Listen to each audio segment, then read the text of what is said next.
The Jewish Week on JN1. As the world gathers to commemorate one of the darkest periods of our history, UNESCO has launched a new study to develop Holocaust teaching methods right across the globe. The aim is to make the history of the Jewish people relevant to students in places like Latin America or Central Africa, which have little connection. Shortly after postponing a long-awaited exhibition on Jewish and Israeli ties, UNESCO has hit back at criticism. The organization marked Holocaust Remembrance Day with a new publication aimed at strengthening Holocaust education worldwide, but it hasn't stifled complaint.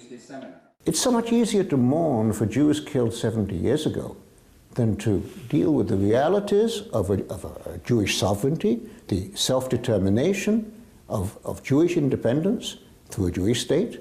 Every other people can have their state except the Jews.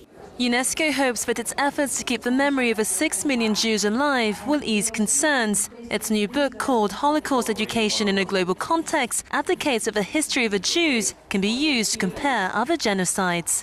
It's a starting point.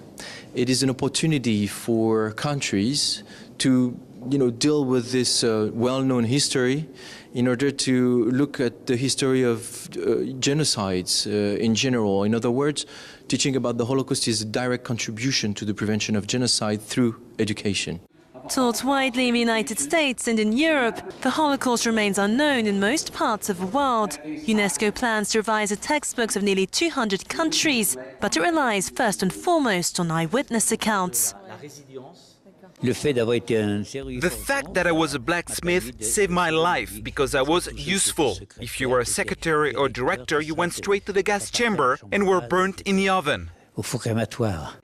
His hands, which allowed him to survive during the Holocaust, are now embodied in the exhibition Courage, Will, Life, paintings inspired from witness testimonies.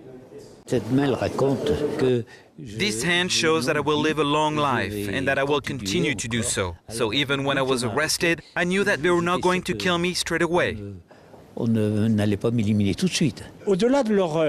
Despite the horror, the sheer horror of the industrial murder, they remain resilient. They had the courage to go on living. They have the will to live and they have a passion for life. Each portrait carries a message: respect, dignity, perseverance. Many survivors use their experience to transmit universal values. My message to young kids is to read, to stay informed, to remain aware and to reflect.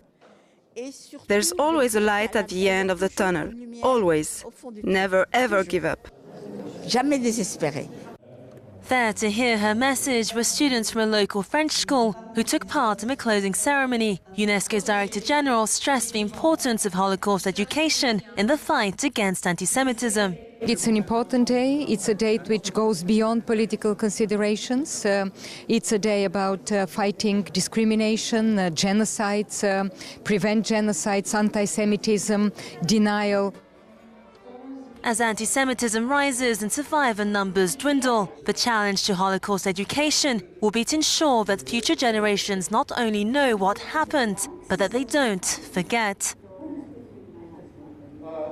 With fewer eyewitnesses left to share their story, UNESCO has vowed to improve its Holocaust teaching methods to prevent new genocides. But at a time when crimes against humanity are still taking place, its task will be to convince the world that the Holocaust is not just a question for Jews, but for everybody. I'm Christina Raquello for JN1 in Paris.